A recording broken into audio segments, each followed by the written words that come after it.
राष्ट्रसंत तुकडोजी महाराज नागपूर विद्यापीठाचे प्रभारी कुलगुरू डॉक्टर प्रशांत बोकारे यांचा कार्यकाळ बुधवारी संपुष्टात आलाय।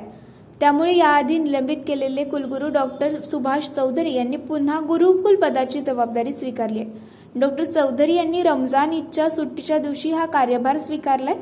कुलगुरू चौधरी यांनी पदभार स्वीकारल्याबद्दल बहुजन समाजामध्ये प्रचंड आनंद असून जवळपास 300 लोक विद्यापीठात कुलगुरूंच्या स्वागतासाठी पोहोचले होते। बहुजन समाजाचे कुलगुरू न्यायालयीन लढाई जिंकले आहेत।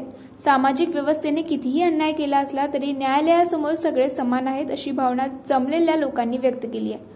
विद्यापीठातील कथित गैरव्यवहार प्रकरणी कुलगुरू डॉक्टर सुभाष चौधरी यांच्यावर अनेक आरोप करण्यात आले आहेत। लोकप्रतिनिधींसह विद्यापीठातील विविध सदस्यांनी शासनाकडे आणि राज्यपालांकडे याबाबत तक्रार केली होती। चौकशीनंतर राज्यपालांनी डॉक्टर चौधरी यांना निलंबित करून गोंडवाना विद्यापीठाचे कुलगुरू डॉक्टर प्रशांत बोकारे यांच्याकडे नागपूर विद्यापीठाचा प्रभार दिला होता। राज्यपालांच्या या आदेशाला डॉक्टर चौधरी यांनी मुंबई उच्च न्यायालयाच्या नागपूर खंडपीठात आव्हान दिले होते। नागपूर उच्च न्यायालयाने देखील त्यांच्या बाजूने निकाल देत निलंबन रद्द केले होते।